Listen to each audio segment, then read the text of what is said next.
You say, okay, I have a lot of money, but you have no money unless you take profits. When the first ever spot ETF was created for gold 10x. And the only thing I really knew was Bitcoin at the time, so I just invested very heavily into that. Rode it all the way up. What's up? My name is Jeff. Even the creators have said it's going to be the predecessor of CBDC. What that taught me was that I need to be self-sufficient. A solid DCA investment strategy, and pretend the red sell button doesn't even exist. We about to go up like. What up, DJs? Hey, we just got a pretty chill episode for you guys tonight. Sorry about the lateness. We had a couple technical difficulties that we had going on, but it's not a big deal. We're fired up here right now, so let's go ahead and rock and roll. So you guys that are watching live, make sure you smash that like button. Make sure you guys are sharing the URL across all your social medias. Check down into the description. Find our Telegram. You guys will be able to join our Telegram. It's growing every day, so we just had a couple more people join this weekend. Make sure you guys hop in there. Plus, follow us across all of our social medias. Yeah, let's get into a show. We're gonna have a somewhat abbreviated show tonight. We're just gonna chit chat. We had a couple things that we were gonna talk about, but we decided to sort of scrap them last minute and just chit chat for a little bit. So with that being said, Will, what's going on, buddy? How's your weekend going? And how's the Airbnb treating you? And what you got coming up? Oh, bro, my weekend's been fucking. I don't want to say terrible, but it's been a challenge. I just recently had to replace the fuel filter on my truck because it's one of those things that needs to happen after a while. And the goddamn tools were all broken, and everything I tried was getting ruined. I hate going to car shops, and I hate doing the work even more myself. But I like DCA money, so I figured I would save a couple thousand doing the work myself. So anyways, I've been just getting grimy and greasy for the past fucking 4 hours after work and shit. But in any case, I'm over here in St. Louis and just chilling out, drinking some let's see, what is this crap? It is pineapple wheat beer from O'Fallon Brewery, native to St. Louis. This was given to me by the very generous Channel 4 KMOV. So for those of you in the Missouri area or whoever watches KMOV, big shout out to them. Brendan, what's going on with you, man? What's up? I thought about changing my jersey before I got on tonight. You can see this is a New England Patriots jersey. I want to say 6-time Super Bowl champion winning Patriots. But right now we blow. And yeah, they got smacked around a little bit today. Not only today, between last week and this week, these are the two worst back-to-back losses under Bill Belichick. So that's in over 20 years. Like getting absolutely torched 2 games in a row against, honestly, the Saints aren't that great of a team. Getting torched at home by the Saints, that's embarrassing. I know that we're losing 5 of our best defensive players, like our 5 best. Okay, I don't care. Put up some points. Don't throw pick sixes. Don't take sacks. Don't suck. I hear you, man. Like, I was frustrated today, especially with the Ravens game. And I know, unfortunately, Nate couldn't make the stream, but I know that he had sent us a message saying that he was accidentally cheering for the Ravens. But, the Ravens couldn't catch a cold if it was, the middle of winter and they were standing, outside in sub 20 degree temperature. Like I don't know what it is, man. Flowers had a couple drop passes. I know Mark Andrews dropped one in the end zone. Nelson Aguilar, a ball went straight through his hands while he was mid stride. And bro, that was, I tell you, it was a tough day to be a Baltimore fan and then the Orioles in the ALDS, they put up 2 runs in the first inning, and then they gave up 5 runs in the top of the second inning, and then gave up a little grand slam, I think, in the 4th inning, man. And I was just like, all right, well, I'm gonna go back to watching something else. But yeah, it's sort of been rough all around altogether. So, but yeah, we'll see what happens. Will, do you watch football at all?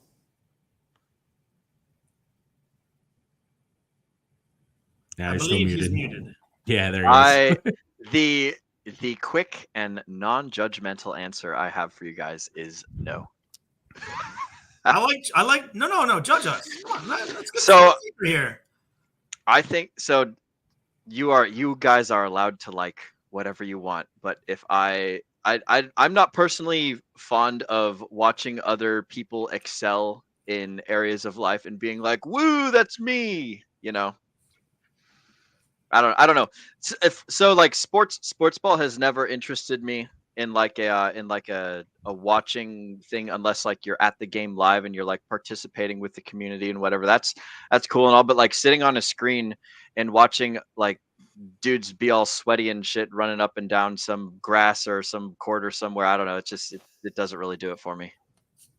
So in other words, Will thinks that the sporting events are all just a show created by the government to make the U.S. citizens look over here while they do everything over here. Am I wrong? So it's definitely not created by the government. It's created by people who want to make money and recognize that, you know, other people want to watch other people do a thing that they think is cool, and that's perfectly fine, right? And there is a lot of money to be made in entertainment. I will watch. I like watching fights. Fights is cool because that's like, oh, sweet. You know, but like sports ball is like, oh, we're practicing, like we're throwing this thing. I used to be a pole vaulter back in high school, so I watched a lot brother? Oh, no kidding. Hell yeah, yeah. dude. Fuck yeah, bro. The highest I ever got was 11.6. That's where I topped out at. But I was pretty fucking lazy, so I never like maxed out my potential. That's cool as fuck, Brendan. I didn't know you were a pole vaulter. Yeah, 10.6 was my highest, but they canceled it my senior year. I would have gone to the moon. Oh shit, man. As a senior. Dude, I was in mid states as a junior, and then senior year. If we had kept, because that was the year in between a college track star died doing pole vault. He went up and came back down and died. And so like that following season, they're like, yeah, we don't think our equipment at our school is good enough to do pole vault, and we don't want you guys to die. And we had the best pole vault team in the state. We had 3 people that could clear 9.6, which in high school, like you're looking at 1 pole vaulter that can clear 9.6. So. I was bummed, man. I was hoping to get up to 12 feet, but 11.6 is good, man. Yeah, that was the most I could get. I was super lazy, man. I did it for like 3 years of high school, just year after year, and I only did track because I was like, oh, I should probably do some sort of sport. And like out of all the events, you know, which one requires the least amount of work during practice, right? That's why I chose pole vaulting. Is just because it's like, what do these guys? They run around with a stick and then they jump, but they have to take turns. Right, it's not like, you know, the throwers. The throwers they go and hit the weights all the time. The sprinters are always like running up and down hills. The distance guys, man, fuck, bro. I'd hate to be a distance runner, dude. Fuck that shit. Running the 32s and 1600s. I was crazy, man. I was distance and pole vaults.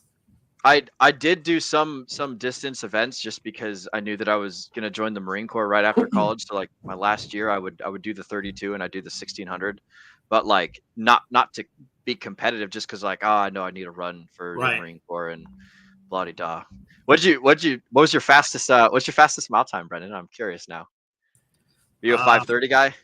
What's that? Were you a 5:30 guy? No, 5:30 mile? Could break 5, yeah. Oh fucking A, dude. Good shit. Oh, 4:55. Okay. Bro, I don't think I ever broke 6.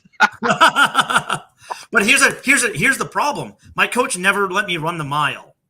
He would only let me run the 2 mile, and I sucked at the 2 mile. I couldn't even break 12 minutes in the 2 mile. I was like 12:20, and he told me you have a mental block, so you're going to keep running the 2 mile until you can break 12 minutes. No, I just sucked at the 2 mile, bro. I'm just better at the 1 mile. And the person that he made run the 2 mile was the 1 mile was better at the 2 mile. So I don't understand it. But focus on your weaknesses, I guess. I don't love running anyway. I mean, soccer was my sport. I just did off soccer season type of thing. Hell yeah, bro. Soccer's good stuff. All right. So in order to somewhat, I kind of want to somewhat steer the conversation towards crypto, but okay. I will entertain the question. So what was the question? What? I was asking if you did sports, and check the private chat when you get a minute. But did you do sports when you were in high school? Yeah. So I played football all 4 years. I also played baseball. I mean, I did football, baseball, and basketball. So that's what I did. And I excelled at football. Went on some pretty solid recruiting trips. Got some pretty solid interest, but decided to do the military route. So went the military route and But yeah, football was my big thing. Football was always a passion of mine. And then I don't know, I want to say in 2010, I was 21, 22 years old. I switched over to NASCAR, and that sort of took over my my number one sports category, I guess. I mean, I don't know if you consider NASCAR a sport. You definitely have to be athletic to be able to drive in those cars for 4 hours in the conditions that they drive in. But it's not like an endurance sport, like involving running and stuff. So people, I mean, it's NASCAR drivers, bro. Yeah, they got necks of steel, bro. Yeah, it's a mental thing too. That's the big thing. It's the mental conditions plus, when it gets up to 130, 140 degrees in the vehicles running for 4 hours straight. I mean, people think, yeah, it's just left turns for 4 hours. And it's like, well, okay, when you're looking at the aerial blimp and you don't know what's going on, sure. But I mean, it's a big mental game. But Brendan, do you have something you wanted to say before we switch gears? I did, just real quick. Derek Zoolander is one of the best male models of our generation. He couldn't turn left, so takes a pretty big sportsman to be able to turn left every single turn. For sure. All right, so I want to switch gears. I want to hit you guys with a question. I know you guys didn't have time to prepare for it, but I want you to kind of put your thinking caps on. So it's a Hex-related question. So Hex launched in December of 2019, correct? Yes, December 2nd, right. If I'm not mistaken. Correct. So if we're going to align the last cycle with this cycle, that would have been like Pulse Chain launching in December of 2023, correct? If the cycles match up perfectly in 4 years. Correct. Yeah. If it played out like that. So my question is, if Hex had launched at the very beginning of 2019, what do you think the price action would have looked like? Do you think it would have endured more of a stagnant to a negative decline? Do you think it would have continued to do the same amount? Do you think it would have pumped more? What do you guys think? Bro, I gotta look at it. I gotta look at a Bitcoin chart, man. I almost never look at charts, dude. I'm gonna be completely honest. I don't know what. That's just a question. Yeah, I got you.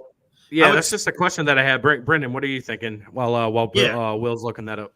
It's interesting because I think that sometimes the cycles elongate or shorten at times, right? You're not going to be 4 years to the day. It's just sort of a general term for your cycles. But certainly Hex launched at a very opportune time. And I think that when Pulse Chain launched, it seemed like it was at an opportune time. However, not saying that they timed the market. I'm not 100% saying that. I might be kind of saying that, but I'm not 100% saying that. But I thought the market was going to start getting a bit more of an uptick sooner. And I think a lot of people thought that. The problem is the macroeconomic issues and the world issues that we're seeing right now between the United States government, the inflation rate, post-zombie virus, all of these factors that are affecting our economy are really making the beginning of sort of this bull market really an interesting time. And I think it's going to take a bit longer than initially anticipated. Had Hex launched earlier that year in December in 2019, yes, certainly it would have had some more downside before it pumped. I mean, even still, it had some downside, it had some up and down before it really got that mega pump. But now, of course, we don't have those charts fully. It's hard to find a chart from all the way back then. But the oldest charts that I've seen definitely show some up and down with Hex. However, I mean, it didn't take too long to just go up to the right. If it had launched 6 months earlier, yeah, you're going to see a lot of downside. Would people have left the community would be the next question, because now with Pulse Chain and Pulse X, I think that Richard Hart has a track record. Hex has a track record. It has a following. And so they're willing to accept a bit more downside. But had Hex had the same start that Pulse Chain had now, I don't know if it would have ever recovered. But we're in a different place. So yeah, Pulse Chain and Pulse X have not had a good start. But it's given me the opportunity for a coin that I believe in to invest, a fair amount of money. And I sacked for Pulse X. I sacked like multiple thousand. And I won't say that I wish that I didn't, because I was able to play on Pulse Chain the first second that it launched, and I got ahead of the game, and I've that's helped me. But but I could have bought more coins right now, but I probably would have just bought and had no idea what I was doing. Now I'm still having the opportunity to be able to swing trade, to be able to look at plays, to be able to make some APR. I mean, I just made a boatload of pulls. I made 5 million pulls just off of pools that I've been playing over the last several months. So I think that, the opportunity to get in the game early is important, but I'm rambling a little bit, but I'll just say this last thing, is that Hex would have died if it had launched 6 months earlier. The only reason that Pulse X and Pulse Chain haven't died is because the community and Richard Hart already have a track record. Will, do you agree with that? What do you think on that point? Yeah, so I'm pulling up my my Bitcoin chart here on Coinbase, right? Because you could tell how good I am at analysis and things, and I'm seeing like earlier in the year of 2019, around January time frame, like it was super duper low, and then there was that little pump, like somewhere just before Hex had launched. And I think that if Hex would have, I agree with Brendan, if Hex would have launched like at that first time, and then seen that tiny little pump before, so like Hex went from basically it launched, and then it dipped, and then it did a moonshot, like up to 50 cents, and it did its 10,000x and whatever. Like basically didn't lose steam for that very first pump. If it would have had like a micro pump and then withered away, I think that it would have, because like I presume that it would have followed the course of like the Bitcoin chart, where it's like if people don't put money into the crypto sphere unless Bitcoin is going like crazy up, and Bitcoin wasn't doing anything crazy at the time. So I think that Hex probably would have died a lot more so if it would have launched at the beginning of 2019, like Brendan had said, just based on my very, very deep technical analysis and stuff. Yeah, well, Bitcoin pumped in 2018, like towards like in the end of 2018, and then it started to die at the end of 2018. So the beginning of 2019 had Hex launch. There's already a ton of fear in the market there, and that's where I'm thinking that we would have had a problem. Again, the difference with Pulse Chain and Pulse X is we're continuing to onboard users even through this bear market. If you look at when it launched till now, it's a continue up and to the right with how many people have joined the platform. So I'm still very bullish on Pulse Chain, not financial advice, but still very, very bullish. Even though it launched at a potentially inopportune time for the market, not necessarily an opportune time for investors. So how important is it? How important is it to time the halving? To time the halving? It's probably pretty fucking important. This would be Hex's first halving, wouldn't it? Or did it? No, because it halved shortly after. Yeah, it halved shortly after it launched. Okay. So the last halving would have been in 2020. So it was May, around I think, 2020. if my memory serves me, May 2020, something like that. Yeah, May of 2020 would have been his first halving. But you got to think about it. If Pulse Chain had launched and it was only 3-4 months away, 5 months away from the halving, would we be seeing the price action that we see now, or would it be more along the lines of Hex? How much of the Hex success dealt with such a small market cap and stuff like that, and versus sort of the the narratives that are out there now about Richard Hart and being blacklisted by certain coin sites and different news articles and stuff like that. So it really makes you wonder. It's hindsight is always 2020. But it would definitely be interesting, if we could see a parallel universe where Hex launched in, say, February, March, April of 2019, and it still had another year, 13, 14 months to go until the halving to see if it would have even survived until December. So that's sort of interesting to think about. Yeah, there's also just a lot going on right now in the markets that are kind of unpredictable. If the SEC took Richard Hart to court back in 2009 or 2020, when Hex launched, it wouldn't have done that mega pump, right? So there's also some controls being put in there in the short term. And if you believe in the project and you think that it's going to still do well long term, like you said, leaning into the halving in 2024, 2025 bull markets, might be a good time to buy. I think. What do you guys thoughts on this? I don't know what percentage drop we're at in the Pulse Chain ecosystem, Hex ecosystem, all of that stuff. What the way that Sami describes it is that basically Hex was a one token thing for the entire community, and then when Pulse Chain launched, that one thing like split into 4, right? And then like so you've got your E Hex, your P Hex, your Pulse Chain, your Pulse X, right? So like all the money that was in one thing is now like, oh, we can put it in any one of these little 4 whatever things. And then just like there's massive tanking there, and we did it like a crazy drop, and now it's like way below the day 1 sack for Pulse Chain, way below the super duper way below the day 1 sack for Pulse X, right? Like it's I don't know if it's a 90% drop. I know that Hex is down 99.5% from its all-time high, so that's pretty substantial right there. But do you guys think that this I'm just going to say 90% drop because I don't know the actual number. Do you think this 90% drop in the prices of everything in the ecosystem is good to get out the weak hands? Well, or what are you guys' thoughts on it? Well, for Pulse Chain itself, the 90% mark would be 4 zeros and a 2. 4 zeros and a 2.7, I believe it is. I have it on the chart. I just don't have the chart up in front of me, but it hasn't quite dropped to 90%. I don't believe it's gotten lower than 4 zeros and a 2. But that would be the 90% mark. And look,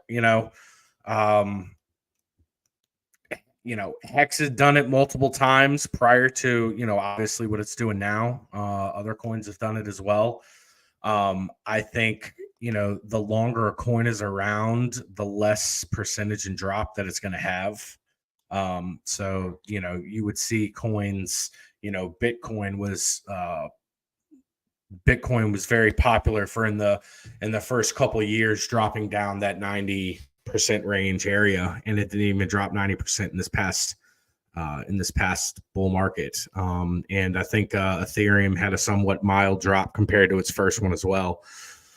So I think there's something to be said for it's definitely good to shake out hands. I think what's going to be interesting though is I think once it's dead silent in the ecosystem, that's when the bottom signal is going to come in.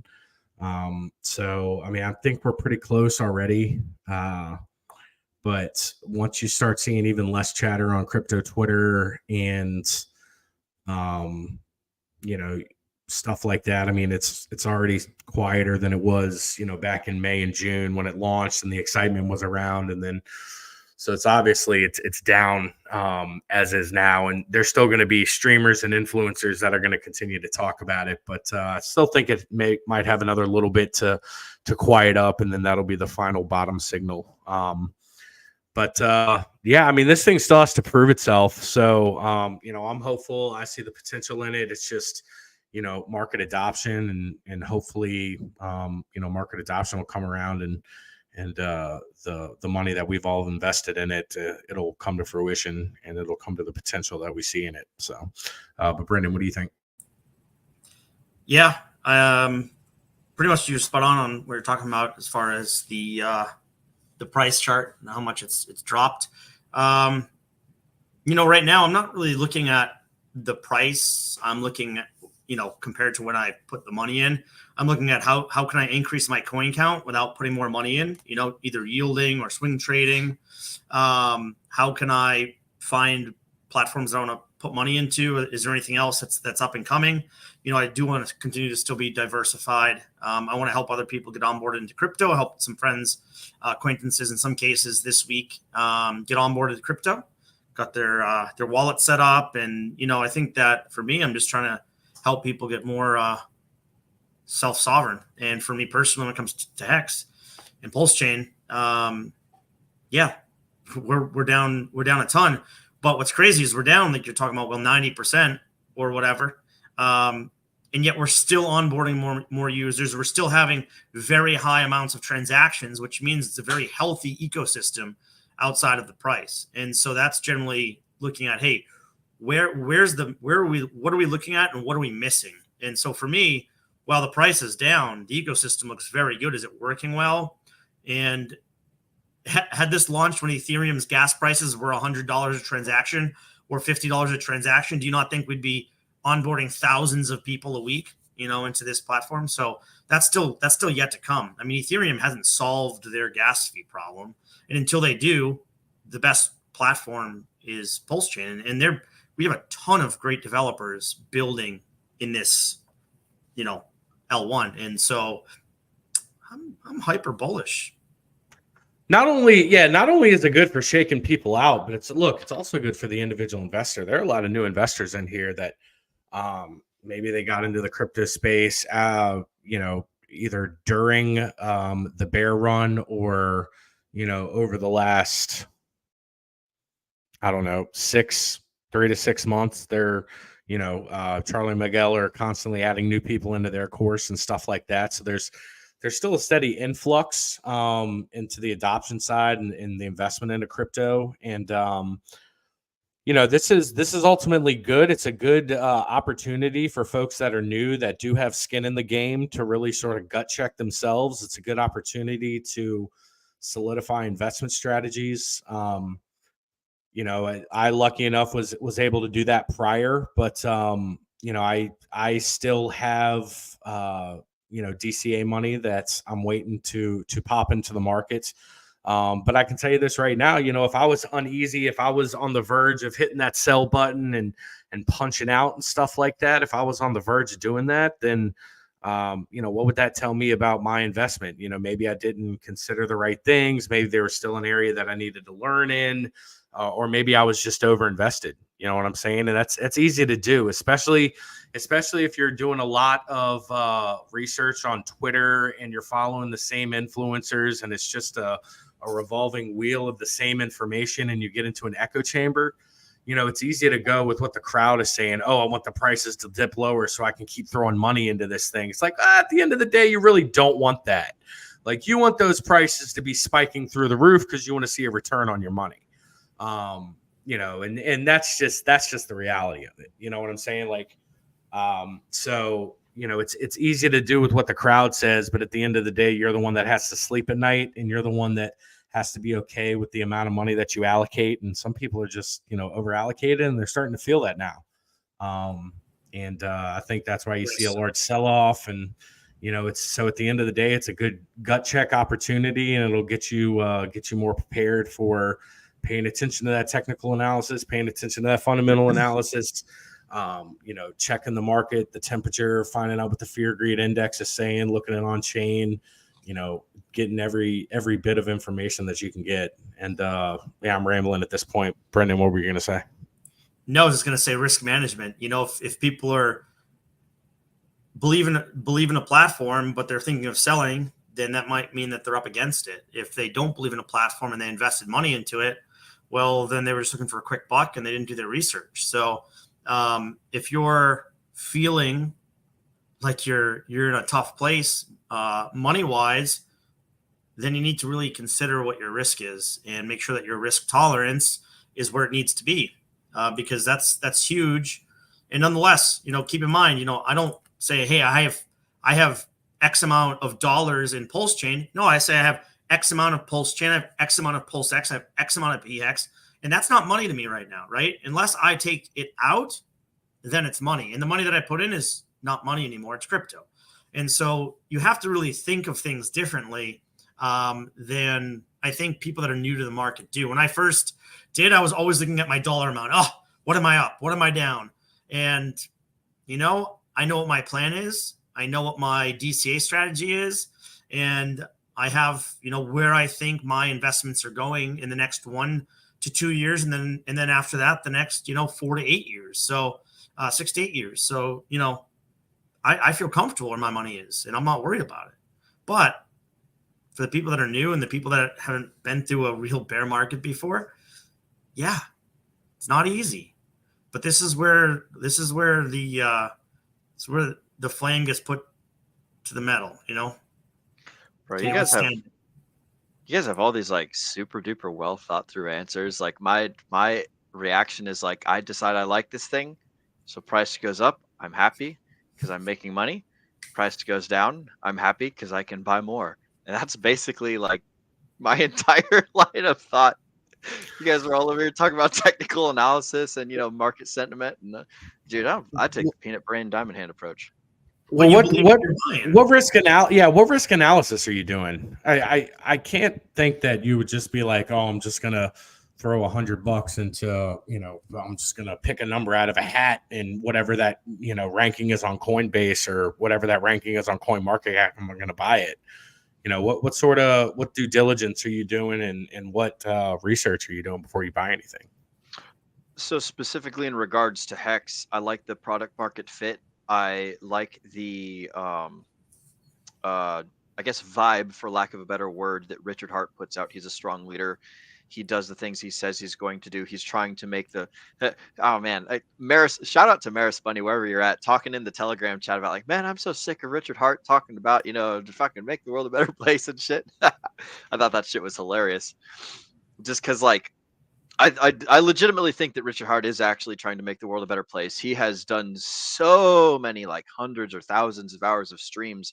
Like you can fake being a person for a small amount of time, but like Richard Hart is a dude that does things that I believe in, and he's created a product that I like.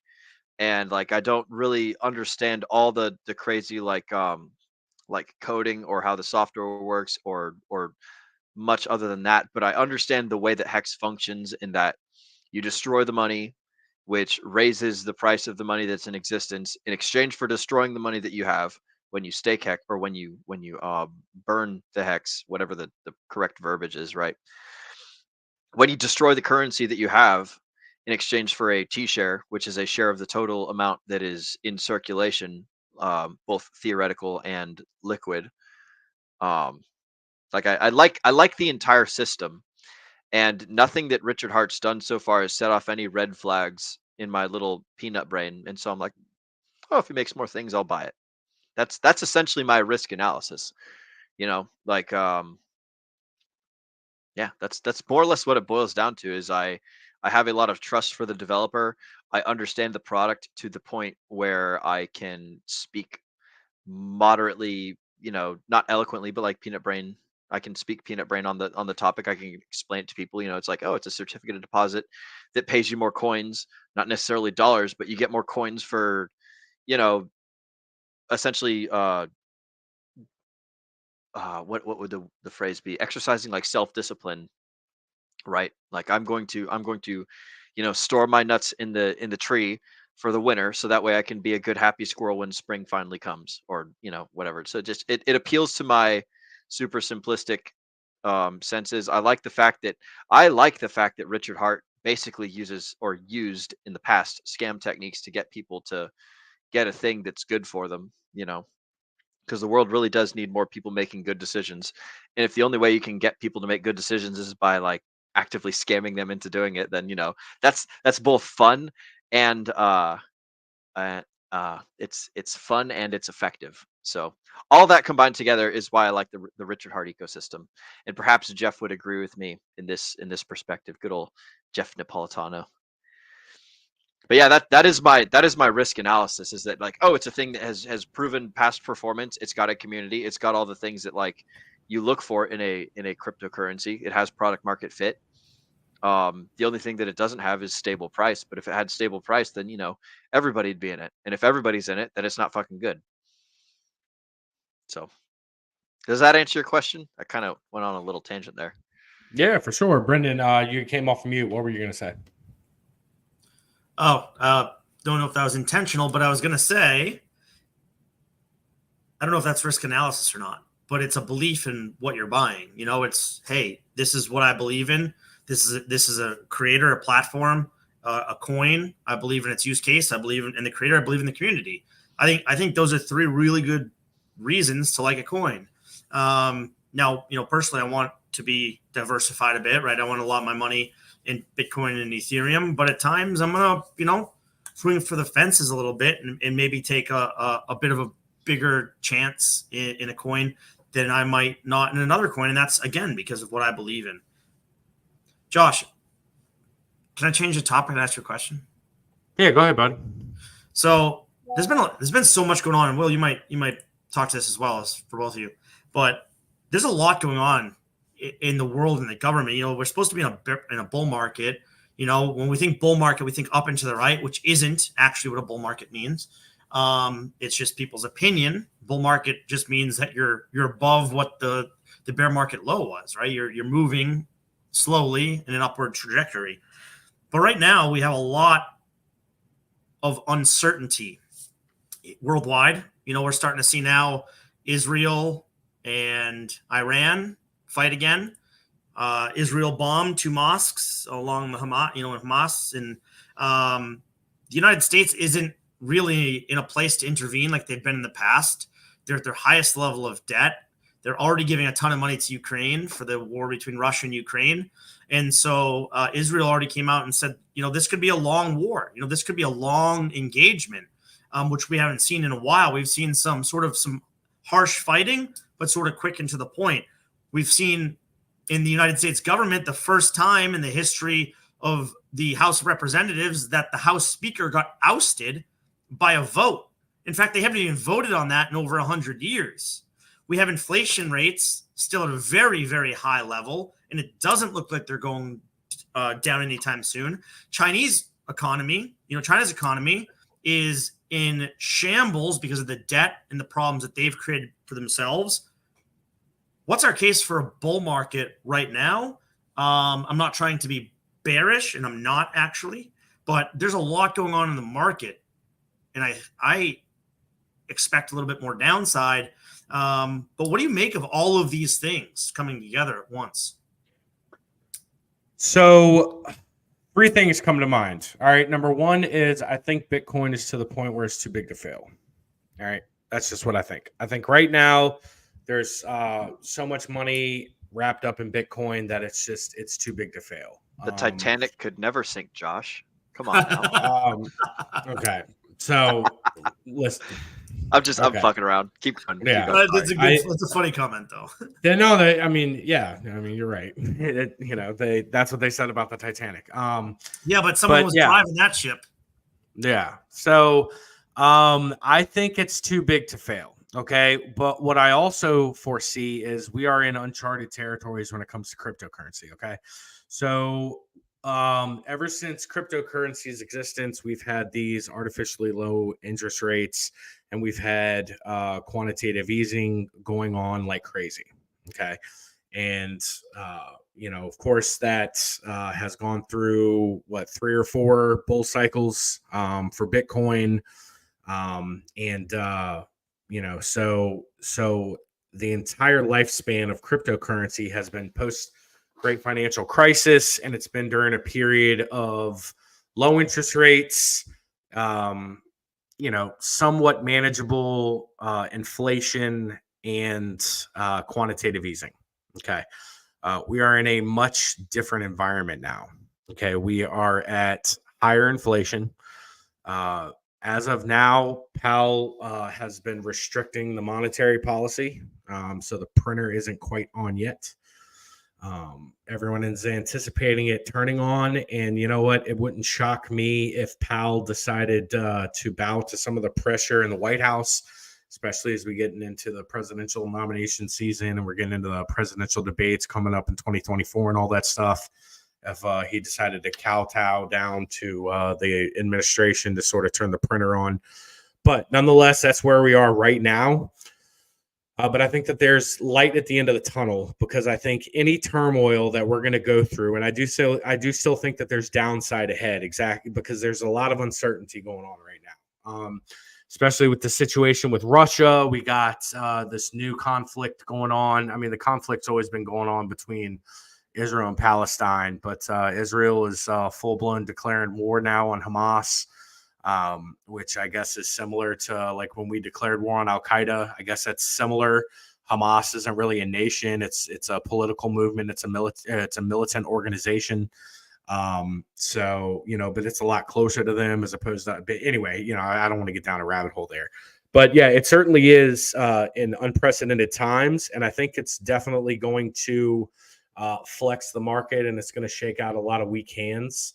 I don't necessarily know. I mean, there's arguments to both sides that we could have a super strong bull run this cycle, or it could be, a somewhat tamed cycle, or, even a crabbing period, an extended crabbing period.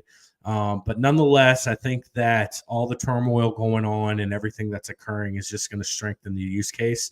And I just think it's eventually going to drive adoption. Now, whether it drives adoption within the next 6 months, within the next year, within the next 2 years, within the next 5 years, I don't know. I don't have that crystal ball.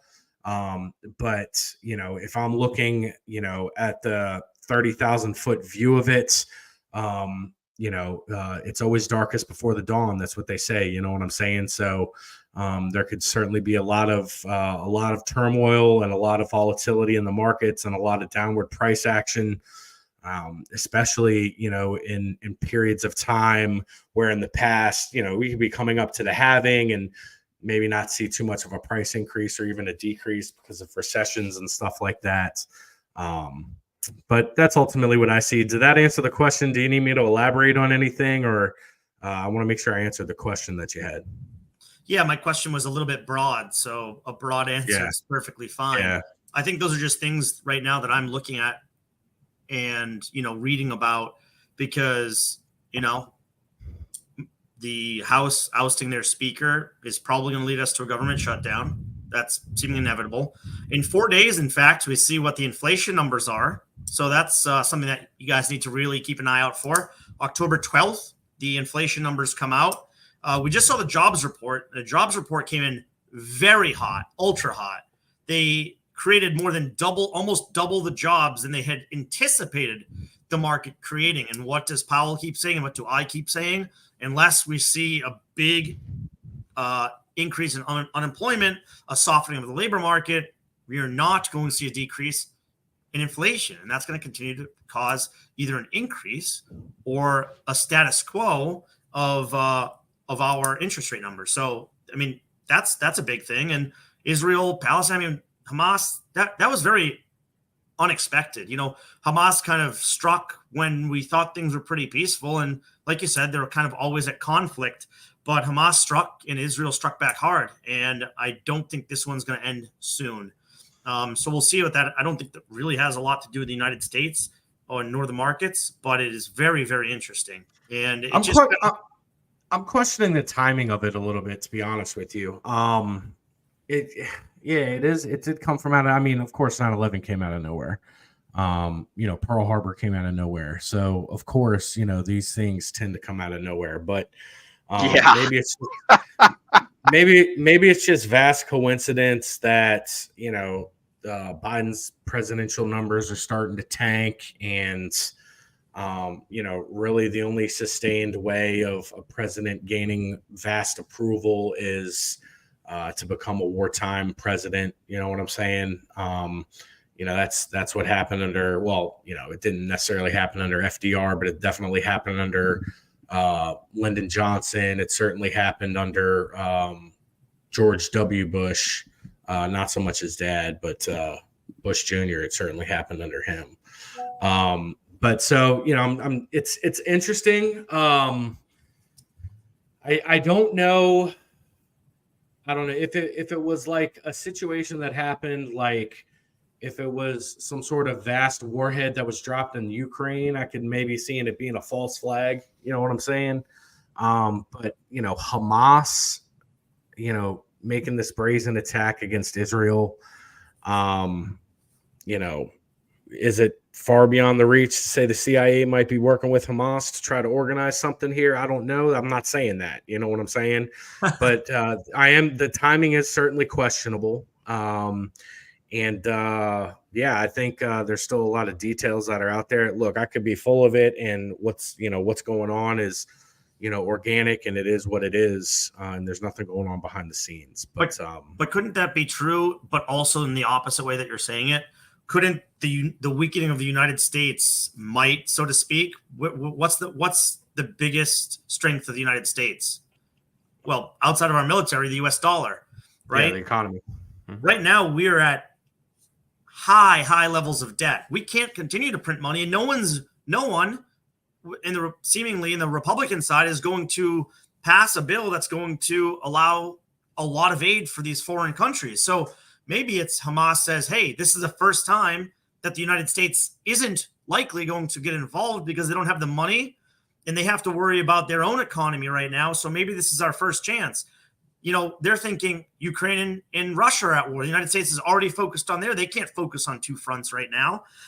What happens if China starts to waddle its way down and create some I'm just saying there's a little bit of a worry right now with some of these waves that are moving on. Israel and Hamas doesn't certainly worry me because it happens every 5 years. Literally, it happens every 5 years. This one seems to be a little bit worse because normally it's like 1 or 2 missiles from Hamas or whatever into Israel, and then they fire back with a bunch of missiles, and it's like, okay, hey, let's call a truce. This time it was like, no, a lot of people in Israel died, and we're coming back with a very hard counter. But nonetheless, I just think the more that countries feel brazen, that they can fight and attack without the United States being there to defend the people they're fighting against, I think there's a little bit of a worry in that. I certainly agree with you. Look, as it sits now, it's pretty much the Democrats and the left that is sort of approving and supporting money being paid into Ukraine. The conservatives and the Republicans seem to be against that right now, but it's also the conservatives and the Republicans and the Christian right that has a strong alliance to Israel. So, being able to tap into that emotion of that side, to now go ahead and provide funding to Israel during this. I mean, we've already got warships en route there. We've got warships and we got fighter jets that are already en route there. The USS Gerald Ford, the largest aircraft carrier in the U.S. arsenal, is already on its way to the Mediterranean right now. And it's got fighter jets on it right now. Guess what? That's more U.S. dollars that is coming out that we weren't planning for on Friday. So, hopefully we don't lose to one of those F-35s on the way over. That'd be a damn shame, wouldn't it? Right. Absolutely. Wait, where did F-35 go? So it's a story old as time. Anytime a predominant power is starting to get stretched thin, that's what happened to the Roman Empire. Their empire got so big that they just they ran out of the resources, they ran out of the ability to defend itself, and then it ate itself from within. In a lot of ways, that's what happened with the British Empire, with first with France and with Britain. They just get stretched too thin, and especially if we have bases all around the world, plus we're sending arms every which direction to every single continent going on and everything like that. It's just, at some point, and no politician wants to stand behind a microphone and say, all right, we're going to raise your taxes. Like, no politician wants to do that. It's definitely, it doesn't make I'll tell you this, it doesn't make the case for strengthening the situation in the United States. I can tell you that. If anything, it's negative, but we'll see. We'll see what Israel's response to this is, and it's just another grain in the sandbag that's getting pretty heavy to bear right now. So, Will, what were you thinking? I was thinking, boy, I was talking to Dace about this earlier today, and I was just thinking, boy, am I fucking glad that I don't live over there, man. Like, sometimes it's nice to sit back and, well, nice probably isn't the right word, but it's like this is a wake up call, splash in the face with cold water. It's like, damn, I live in a pretty good place. Like, I don't have to worry about being dead in the back of some pickup truck getting hauled through the streets of Palestine and paraded like I'm some sort of pinata or some shit. It's like I have air conditioning, I have a moderate level of safety. Like I'm not doing so bad here. So it's a little like hey, let's appreciate let's appreciate where we're at. Be like, God damn, I'm glad that United States is surrounded by water in Canada and Mexico. That's what I was thinking. And Take my tinfoil tacos. hat off. Yeah, and tacos. Yeah. Oh man, Josh. Whenever you listen to that that PBD podcast with Tim Pool, they mentioned like some one of the dudes was talking to his Jewish friends, and he's like, oh yeah, the Palestine started bombing us, and man, it really ruined my like taco night that I was gonna have or some shit like that. So bit of a spoiler alert there, but that was one of the things in there. Not only is it the fact that, we have oceans on each side of us, but also if an invasion force was to get inland, they'd also have to either get over the Appalachian Mountains or the Rocky Mountains. You know what I'm saying? Like the Rockies certainly aren't easy to get over.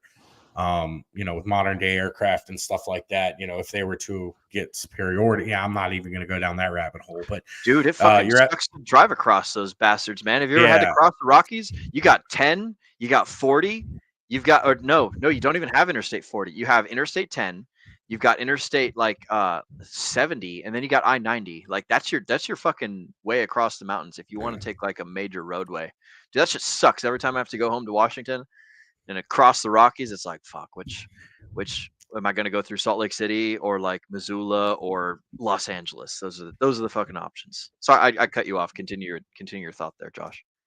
No, I was just, I was going to bring it back to the original question that was asked, by Brendan, is that, at some point, the fiat system's going to get stretched thin. The inflation's, it's going to reach a point, and, the dollar's just going to continue to value. Of course, other currencies are going to do the same thing, and it's just going to strengthen the use case for the central bank digital currency.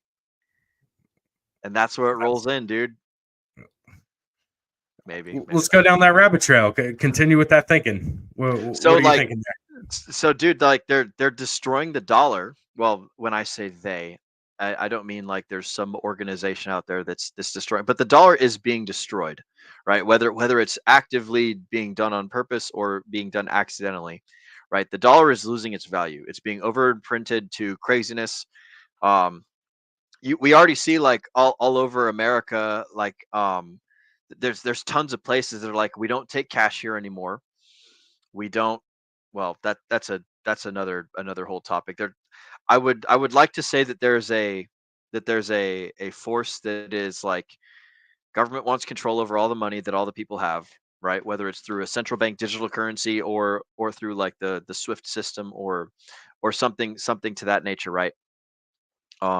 So there's that aspect, and then there's the fact that like we're just getting printed to like nothingness. So that mostly probably affects the middle class because we don't have money enough to buy like crazy assets, whether it's houses or artwork or businesses or whatever the fuck, and like so it doesn't affect the upper class because the upper class has the ability to take their money and turn it into other things that are valuable, whether it's gold, whether it's Bitcoin, whether it's real estate, whether it's business, whatever, some sort of asset that generates income. The middle class like is the one that gets taxed the most, and the lower class is just fucking poor, so they don't have any money anyway, so they have to rely on whatever the heck scraps the government throws off the table for them to eat in any case. So there is this system in place that shit. Where am I fucking going with this?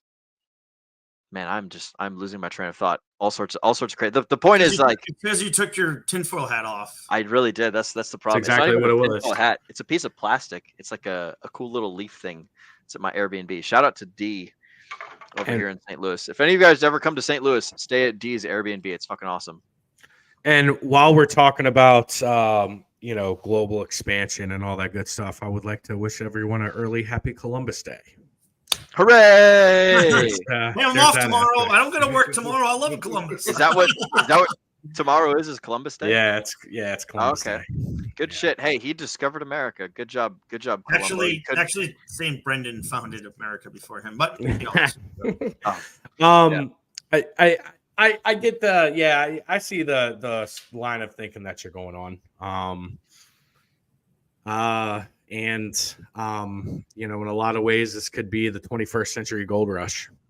Yeah, so the dollar's getting destroyed, right? The dollar cannot maintain whatever the heck it is forever, right? The world has printed 40% of all currency in circulation over the last 3 years, right? Or something close to that number. It was either over the last 2 years or the last 3 years, 40% or slightly higher, right? All the money that's circulating in the world has been printed in the last 2 years, or 40% of it, right? I believe the M2 money stock or the M1 money stock. It sounds like Brendan's typing away there, doing some research. Good shit, bro. But like a shit ton of money has been printed in the very recent past, and we have not felt the effect of that quite yet, is my understanding, right? So pretty soon, like, wages are going to become insufficient for the amount of money that is needed for like cost of living, buying groceries, buying gas, whatever the heck. The fact of the matter is there's 40% more dollars floating around that there weren't, 2 years ago. So at some point, government might need to be like, hey, there's this massive problem because all this money is happening, but don't you worry, because we're daddy government and we're here to fix problems, because that's what we do. That's what we do very well. So we're going to give you this cool new stimulus check, and it's going to be a CBDC, and all you have to do is sign up for FedNow or whatever the fuck app system that Chase or Citibank or Goldman Sachs or whoever the fuck is. 40% circulation printed during lockdown. Thank you, Niles. I appreciate that. The point is, there's all these dollars floating around, and so the value of money, or the monetary value of the money that people have, is going down like crazy. Right now, we're at 5.6. Is that correct? We're at 5.6 or 5.5, something like that, in inflation. And so, like, we're cranking out a ton of money, and so the money that you have is useless, and so that's going to create a problem in the near future. And then the government's going to say, hey, we've got the solution to your problem, and it is this central bank digital currency thing. And, don't worry about the fact that we are totally in charge of it, and we have control of all the servers, and we have control of all the blockchain nodes, and blah-de-da-de-da-de-da, and don't worry about the fact that we can shut off your phone and, stop you from doing transactions if your social credit score isn't high enough. Kind of like the thing that they're doing over in China, right? So this all kind of boils into Nate's perfect storm theory, where everything is all just kind of whether it's purposeful or not, like, everything is happening in such a way that it's like, oh, the future is semi sort of predictable, that we're going to have some tough and trials and tribulation times in the near future. Yeah. So there's one thing I think that we're overstating or looking past. The United States are still by far the most powerful country in the world. It's very rare that a world power dies.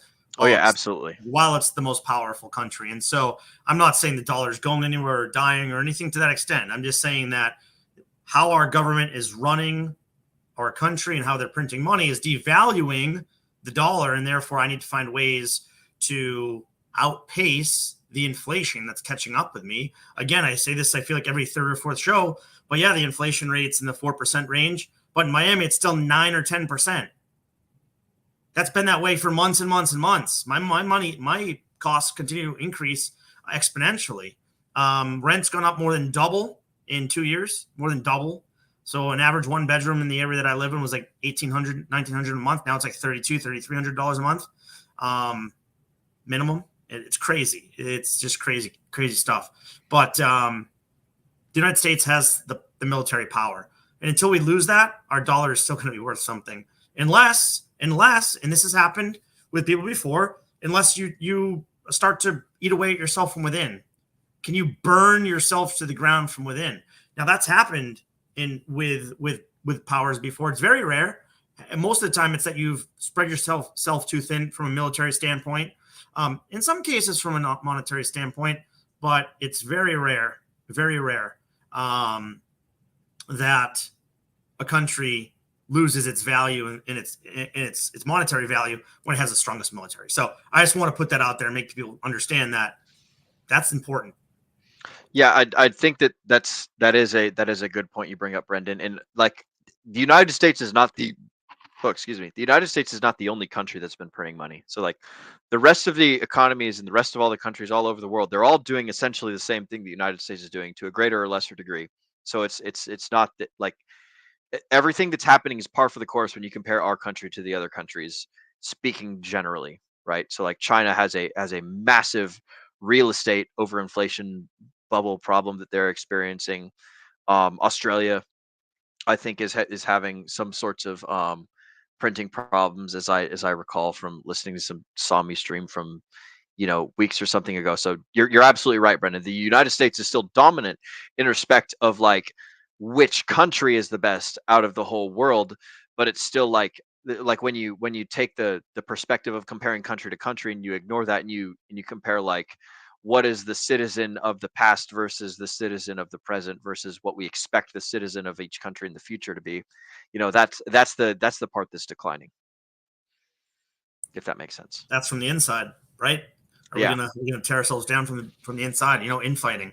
Yep. That's the I question. mean, that's fuck, dude. That's how Rome fell. Or well, no, Yep. Rome fell. No, Yeah, no, Rome but- fell because of infighting, right? And that's that fucking TikTok trend. Where it's like, oh, do you ever think about the Roman Empire? It's like, well, yeah. It's like a lot of the things that happen in history, they don't necessarily repeat, but they rhyme. Like I've heard many people say before, like history doesn't repeat, but it rhymes. So like what's happening in the United States right now is comparable, but like to what happened during the fall of the British Empire, the fall of the French Empire, the fall of the Spanish Empire, the fall of the Roman Empire. Like all of these empires eventually fall. I would say that it's fair to say that America has an empire across the globe, and we are the strongest economy.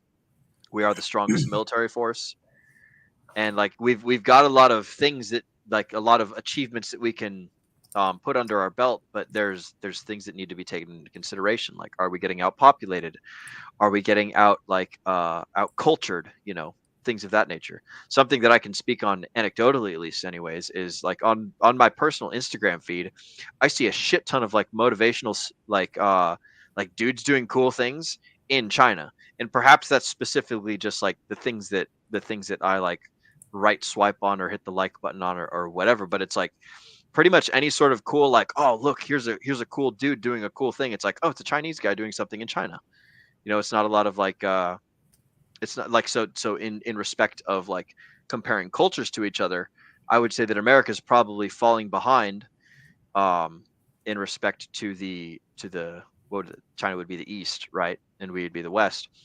America's probably falling behind culturally to the East unless we like get our shit together and figure What do you mean by out. that? What do you mean we're falling behind culturally? I don't quite understand what you mean by that. So you look at I'm referring specifically to like masculinity and masculinity is the wrong thing.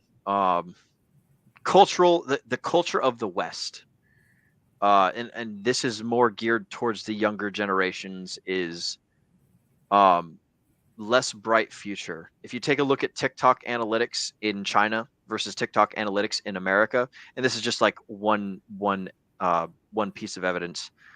TikTok will show a whole bunch of things in America that are, like geared towards like, hey, women, you should hate men, you should hate women, black people, you should hate white people, you should hate black people, gays and transsexual, like they have a whole bunch of things on the TikTok platform specifically that cause infighting between different I suppose groups in America versus like over in China, it's a lot of like, hey, you need to work hard so that you can provide for your family, or you need to like, like they promote a whole bunch of like family values and a whole bunch of stuff that is generally in long term good for a culture over in China more so than in America. Does that make sense? Like think about some of the movies that Hollywood has cranked out over the last 10, 15 years. It's not like crazy, awesome, good stuff that inspires you to go out and make the world a better place. Probably would be my guess. But TikTok and Hollywood are the two things that spring to mind. And there's I would say, stronger positive reinforcement culture over in China than there is over here in America. And that's speaking broadly from like what would be the word that Michael Malice uses, like not corporate press, but like media conglomeration, cultural stuff. I got a follow-on question for you on that aspect, if I could ask it real quick. Yeah, sure. What's up? So of course, TikTok is a Chinese-based company. Yeah, and there are American. There's like American stuffs for it too. Yeah. Yeah, and the goal is advertising dollars and all that stuff. So you could put, you can certainly put blame on the platforms and such. But how much is it as the platforms versus how much is it as just terrible parenting in today's world in the United States? So it's so like I can hold out a bag of cocaine in front of you, and it's your choice to do the cocaine or not, right? Like the thing that I'm responsible for is providing you the opportunity to do a thing that's bad for you, and the thing that you're responsible for is deciding whether or not you're going to partake in the bad thing, right? And whether we judge it as bad or not, it could be like a bag of sugar or a bag of flour or a bag of bacon strips, or replace the bag of cocaine with whatever, right? I would be China in this instance, or TikTok rather, and you would be the consumer, right? So I would say that bad parenting probably has a lot to do with it.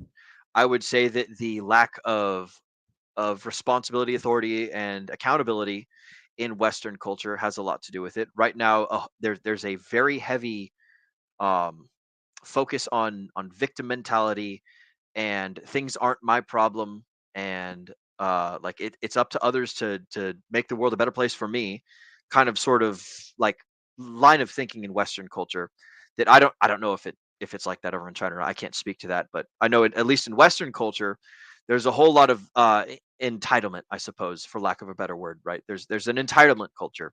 There's not a whole lot of like, fucking pull yourself up by your bootstraps. Life sucks, so eat a slice of humble pie, figure out how to solve some problems and get after it, right? That's not super duper prevalent in the West. The people that do put out messages like that, whether it's fucking Andrew Tate or Arnold Schwarzenegger or Sylvester Stallone or whoever the fuck, like those people they're not widely promoted in Western culture.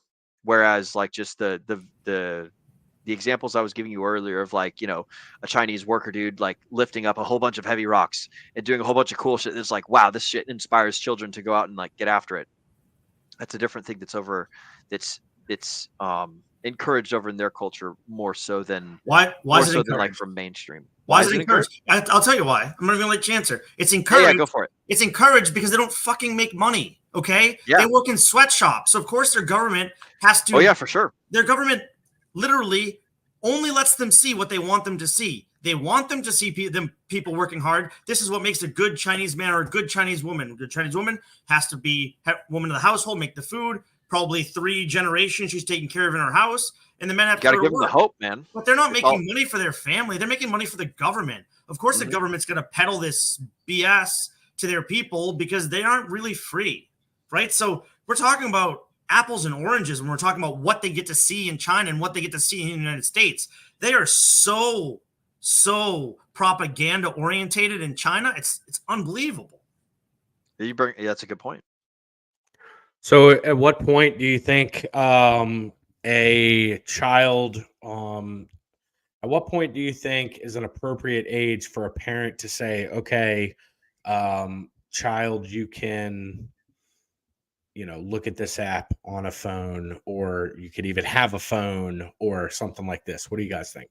At the same age that you would give them a gun or teach them to drive.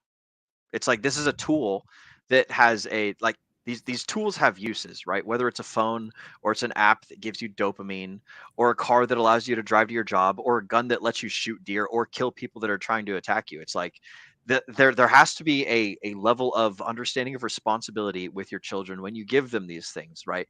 You shouldn't, like, speaking generally, you shouldn't give a 5-year-old an AK-47, right? Like that's probably a bad idea. That there's a good chance that 5-year-olds can be taught how to treat weapons like responsibly and not go around killing people. But it's like all this that's a good question, Josh, but it's got a nuanced answer, which is like you have to raise children to the point where they understand that like actions have consequences, right? And that the things that we do and the tools that we use to whatever means that they accomplish, like it's all drives to some sort of end. I get what you're saying, but I also think that you're slightly off, and I'll explain it a little bit. So sure. What you're generally saying, I agree with. Actions have consequences and all that stuff, but there's quite a difference between giving a 10-year-old, if I had a son, I have a daughter, if I had a son, at 8 years old, I'd take my son out, and teach him how to use you know, a rifle or something like that. You know, that's because that's something that was instilled in me. I know that's something that my brother does with my nephews and all that stuff. I got an 11, a 7, and a 5 and a 1-year-old nephew. Yeah. And, you know, 2 of them know how to shoot and the other 2 aren't going to be very far behind. But there's quite the difference between that and then handing an 8-year-old an iPhone with TikTok and Instagram and trying to teach them the difference and responsibility and all that stuff. So, yeah, while like the example of the firearm, absolutely, but you know, they're 2 very different things. Yeah. And I also think, you know, so, and that's where the question comes down into, you know, how much is it, do you blame, you know, you can put a little bit of the blame on the platform, but at the end of the day, I think it comes down to, I think it's more so the parents, to be honest with you. I think it's parents that are just babysitting by screen time. And I honestly think that that's what it is. I'll be honest, I've done it with my daughter before. You know, when I got, you know, if there's an important game on, if there's something that I'm doing and I'm just like, kiddo, I can't play a board game with you. I can't color with you. Here, go watch YouTube, go into the room for 30 minutes. I've done it before. You know what I'm saying? It's easy to do. And I think, and it's something that I'm actively working on trying to make sure that I don't do. You know, it's something that I've understood is, you know, I'm starting to see it in her attention span and all that stuff. And it's gotten to the point where I'm starting to make the corrective actions towards it. But you know, a situation like that, I think, and I don't think that it's just a coincidence that the divorce rate is north of 50% right now, and our schools are failing, and we have all these issues going on and stuff like that. I think there can be a strong correlation between, you know, the 2-parent household and the raising of your children properly in proper roles, and you know, ultimately establishing a very structured lifestyle for your child where they're getting what they need, and also establishing boundaries and establishing rules and enforcing those as well. And I think that's, you know, just as much as it's on these platforms, what they're doing. And I think it's terrible, but at the end of the day, it's all about revenue and it's all about advisor money. I think it's more so on the parents in the situation that we're in right now. Yeah. Can I clarify that I don't mean to place blame on the platform.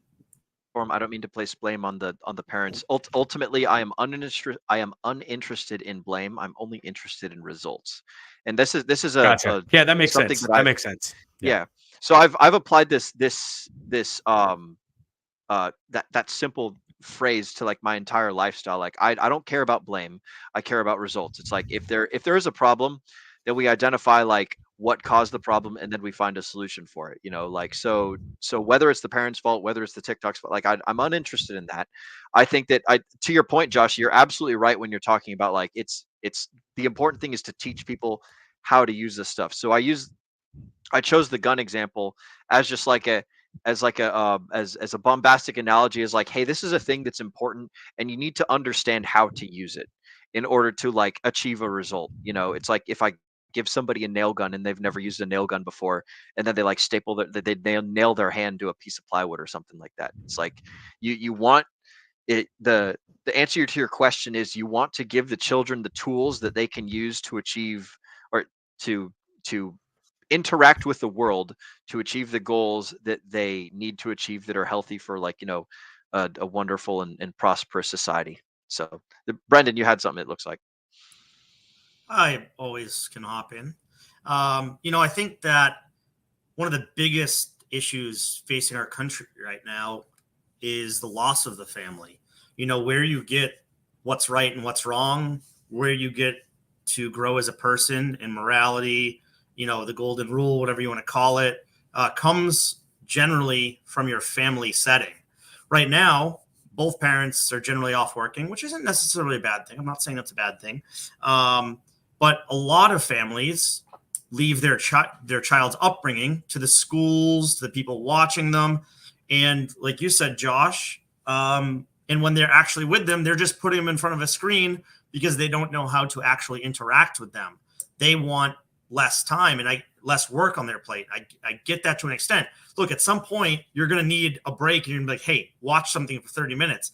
But the families that I see with their kids in front of the screens constantly isn't good for their upbringing. It's not teaching them anything of value from their family. And part of it, again, is the loss of the family unit. You said that there's over 50% divorce rate in our country. It's hard, for two parents to be good, strong parents when they're just trying to fight for their child's love, right? Being a good parent is tough love. But if you're both in different places fighting for your son or your daughter to love you so that they want to spend more time with you, then you're not always going to be the parent that you need to be, right? From a hard parenting standpoint. And that's a struggle. That's difficult. And I really feel for people. I also think that, there's way deeper, and I have a very different opinion than a lot of people when it comes to these things. I'm a very religiously focused person. God's the most important thing in my life. I help out at my church, and that doesn't make me a better person, but it gives me a different perspective, I think, and sometimes when I'm, around people that are less fortunate, when I'm seeing how families run in one part of the country and another part of the country very differently, in one culture, another culture very differently. But what it comes down to it is that to raise your kid properly, you have to give them time. You have to give them focus. And you have to teach them by how you live your life. And if you don't have a moral compass, then you're not going to teach your kids anything that has to do with being a good person or being a moral person. And therefore, they're not going to learn what's right and what's wrong when they're going on these different platforms. So some of it is, hey, is this child specifically mature enough to take this responsibility? Coming from a big family, every child and every kid learns maturity at a different age, and they mature differently. And therefore, your parenting skills have to be adjusted based on how your children are. And if you don't pay enough attention to your children, then you're not going to adjust your parenting skills to be able to work for each one of your children. And Josh, you could probably talk to that a little bit more, but that's just my experience coming from a very large family. Yeah, I mean, what my daughter is old enough or mature enough to handle is going to be quite different than what the kids that she's going to school with are able to handle. I see it every day that she has somebody come over, or not. I mean, she doesn't have somebody come over every day, but whenever she has somebody come over to hang out or to spend the night or to take to the bounce house or Chuck E. Cheese or whatever, it's I always see how their friends are versus how she is, and how they communicate with each other and how they communicate with me. And I mean, it's quite different. You can certainly see when there are parents in the household that are lackadaisical when it comes to enforcing standards and enforcing rules and enforcing that sort of thing. I see it all the time. So yeah, your points are absolutely valid there, Brendan. Will, did you have something that you wanted to add? You're muted. Well, you're not muted, but your headset. Yeah, I did the headset mute. I had something I was gonna say specifically, but I had forgotten what it was. But just a general agreement that, like, yeah, I would agree with you, Brendan, in that there needs to be some sort of moral compass instilled, whether it's through religion or through ethics or through religion is probably the most effective at instilling a sense of ethics and morality in young people and in societies specifically. You will see that religious societies are long term more successful than any other societal group, like whether they're Taoist, whether they're Buddhist, whether they're Islamic, Jewish, Christian, Catholic, like whatever the heck. I personally was raised Catholic, and that is one effective teaching mechanism for like giving people a good, strong moral compass. I think that helped build like a very crucial foundation of the man that I am today was my Catholic upbringing, and just like all of the principles and the I suppose morals that were a part of that church in the teachings and stuff. Yeah, I mean, I believe in marriage. I believe in family. I believe in 100%. that male female relationship that can create a very strong bond, love, procreation, and that can create a family situation. But I feel like everybody wants that, but how they go about reaching that goal has changed a lot in our society. It has made it more difficult for people to stay in a relationship. Bro, and this is the problem with Western culture in general, is that nobody wants to do the work or to make the sacrifices in order to achieve the results. It's like, what do you see on billboards? How to lose weight in 10 days by taking this magical pill, so that way you don't have to do a fucking diet and you don't have to exercise. How to like get shredded and get 6-pack abs in 3 months by visiting, this doctor that does this, that, and the other thing. It's like how to get X, Y, and Z result without having to put in the work.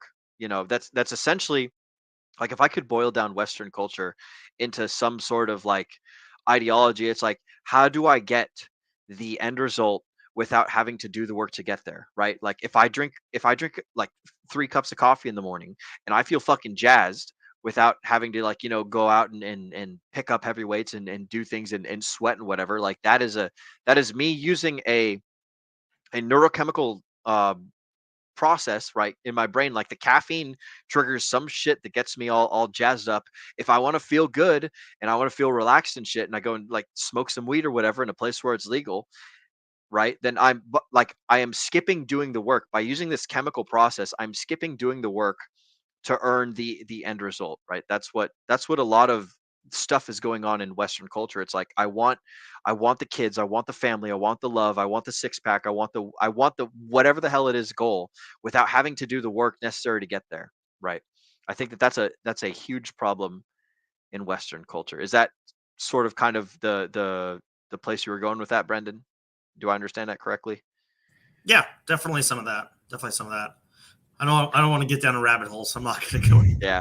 Oh yeah. So back to crypto, right? So anyways, so this kind of pairs in perfectly with Hex specifically in terms of the mining process. It's like, you have to do the work, you have to mine the Hex, right? You have to burn it, you have to sacrifice, and then you have to wait and you have to fulfill the obligation that you made. This is one of the things that like that drew me into Hex. Like, man, fuck, talk about tying it back into crypto, right? Like with Hex, you have to destroy your coins, right? And then you have to follow through in the contract that you set. Like, I will wait 365 days. I will wait 1,000 days. I will wait 5,555 days to unlock these coins that I have destroyed. And in so doing, I will be rewarded with like a shit ton of, value. Well, coin number value, not necessarily monetary dollar value, right? But like people who follow through with the thing that they said that they're going to do get the result that's like the whole point of the contract, right? I think that's a pretty good way to tie this back to cryptos. Like Hex is, you make a promise, you follow through with the promise, and then you get a good result. Does that sound crazy to anyone? That's one of the things that was part of my risk assessment, is like, hey, is this cryptocurrency the thing that it says it is? And so I did a little test. I staked some Hex out for like 5 days or whatever when I first started. And I was like, okay, blah da da, buy a couple of like fucking 100,000 Hex or whatever the hell, stake it for 5 days, see what happens. And it's like, you pay the gas fees and whatever, and it wasn't worth it at the time, the amount of Hex that I got versus the amount of gas that it cost. Right. But it's like, okay, proof of concept, this thing works. I get more coins if I lock them up and pull them out of like the market for X, Y, and Z number of days. So I can delay gratification and cause myself, the pain of having to wait and do things. And then once I'm done experiencing this pain, then I get this cool little reward at the end. And it's like, oh, this is a nifty concept. Bring back to crypto, boys. What do y'all think? Good stuff. Sounds like a good place to wrap. So, Brendan, go ahead and start it up. Yeah, thanks everyone for joining us. I know it's kind of a little bit all over the place tonight on the show, but really appreciate everyone. Definitely watch the show that launched on Wednesday about liquid loans. It's already blowing up. It's one of our most watched videos in just a few days. It has really high-level content and really, really good stuff. So please take a watch, like and subscribe. Follow me on Twitter @anonymous_bean. And we just appreciate you. keep an eye out from the markets and let's see what happens on October 12th and what that inflation number looks like. And then we'll see what happens in a few weeks after that to see if our friend Jerome, the metronome, is going to increase rates or keep them steady. So that's about all I got. A few weeks we got the Cardano conference that we're talking at, Josh, and looking forward to that as we finish building our presentation. Thanks all. What you got, Will? So first off, check down in the description below and join our Telegram community. If you haven't done so already, go ahead and hit that t.me DGen Roundtable, whatever the heck the link is. Join our Telegram community, be part of what we are building here, chat with each other, bullshit, talk TA, talk nonsense, do whatever the hell you want to do. If you guys want to follow me and what I'm doing, my socials are all down below: Instagram, Facebook, Twitter, blah-de-da-de-da, all that crap. I'm currently in St. Louis, Missouri. So if any of you guys are nearby in the area, hit me up on either Telegram or Instagram, and we'll set up a personal interview. I'll come over there, ask you some questions. We'll talk about crypto. We'll talk about life. We'll talk about whatever the hell. And yeah, that's all that I got. I'm in the near future, like Brendan was saying, I'm going to be down at the Cardano conference with me, Josh, and Brendan, and also Antoine. He's also going to be down there as well. So we'll see you all down there. And other than that, Josh, what do you have, buddy? Close us out. Yeah, man. So just a quick correction. So the Liquid Loans video launched on Friday. That's when it premiered. So the video from Friday, yeah, it's blowing up. It's one of our most viewed episodes. So shout out to Nate, shout out to Tracker, shout out to Walrus for putting that on. That stuff was awesome. So make sure you guys catch that episode if you haven't already. It's deep diving into Liquid Loans. It's really good.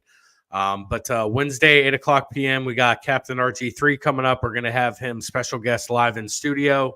We're going to be talking with him for about an hour. That's going to be 8 o'clock Eastern time on Wednesday. And then we have our DJ Roundtable episode next Sunday at 8 o'clock as well.